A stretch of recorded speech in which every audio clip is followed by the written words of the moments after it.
Masayang araw, mga ka-PN.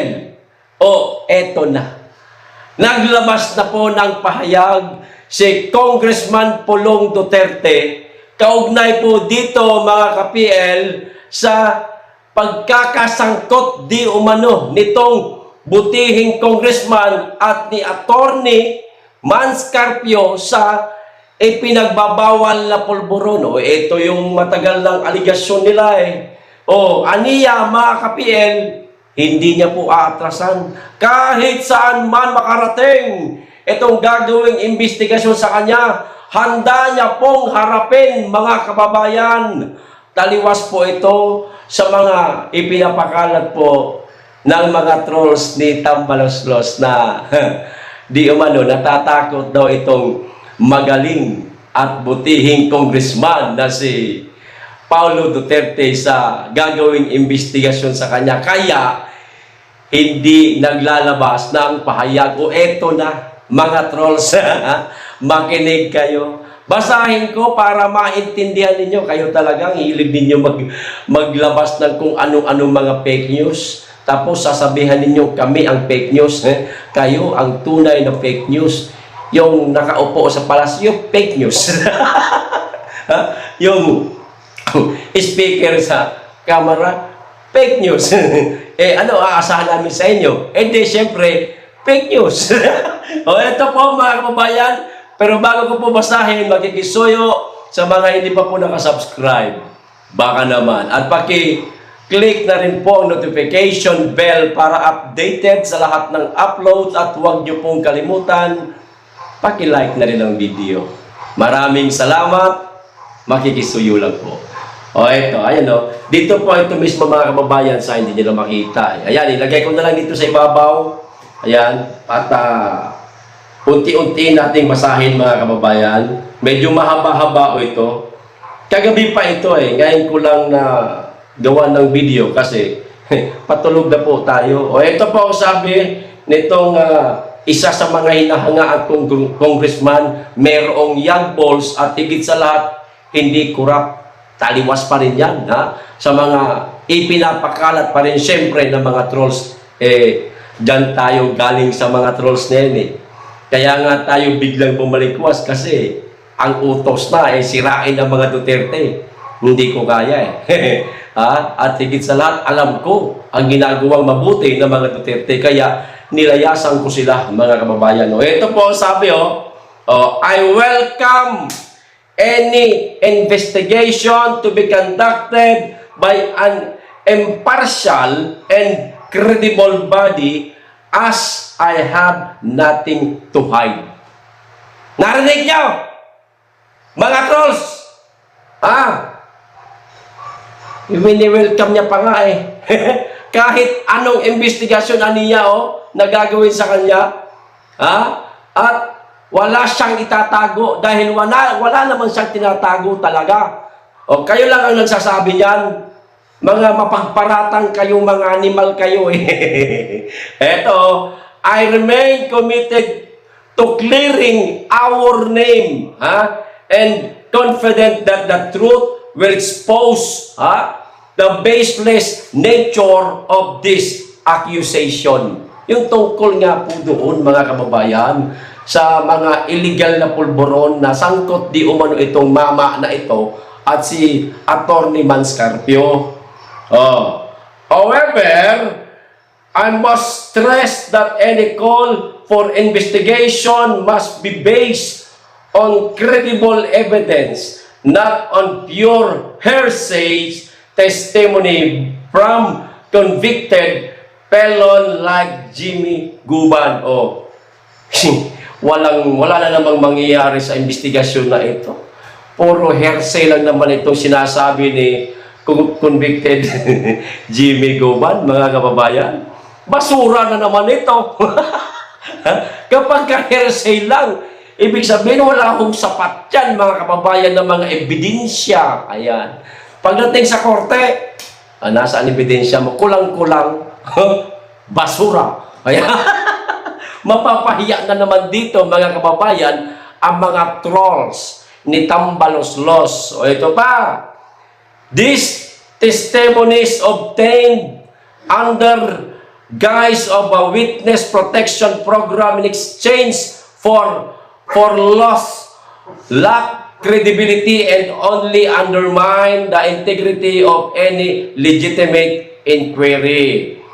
If Congress is truly serious about addressing the proliferation of illegal drugs, they must begin by investigating those listed in the Philippine Drug Enforcement Agency o PDEA watch list during the Duterte administration. Siya nga naman, mga kababayan, napakarami pong nasa listahan, sa listahan ng PDEA noong administrasyong Duterte. Bakit hindi po iniimbestigahan? Bakit itong mga hearsay lang, katulad itong kay Congressman Pulong Duterte, ang siyang iniimbestigahan? Napapaghalata kayo masyado na masyado kayong nakatutok sa paninira sa isang pangalan lang. Sa mga Duterte lang. Gusto nyo talagang sirain ang mga Duterte alang-alang sa mga pangarap nyo maging pinuno ng bansa. Kilala nyo na po, mga kababayan, kung sino po ang tinutukoy natin. Walang iba kundi yung ambisyosong buhaya. O ito pa. This includes scrutinize their own members, especially those whose family members have been implicated in drug activities. Selected justice and political grandstanding have no place in this fight. Sa pool na naman si Tambaloslos, mga kababayan. To clear my name, I have already filed. Naku po. Ulitin ko. To clear my name, I have already filed several perjury charges against convicted felon Jimmy Goban. Nako, Jimmy Goban, nakala mo?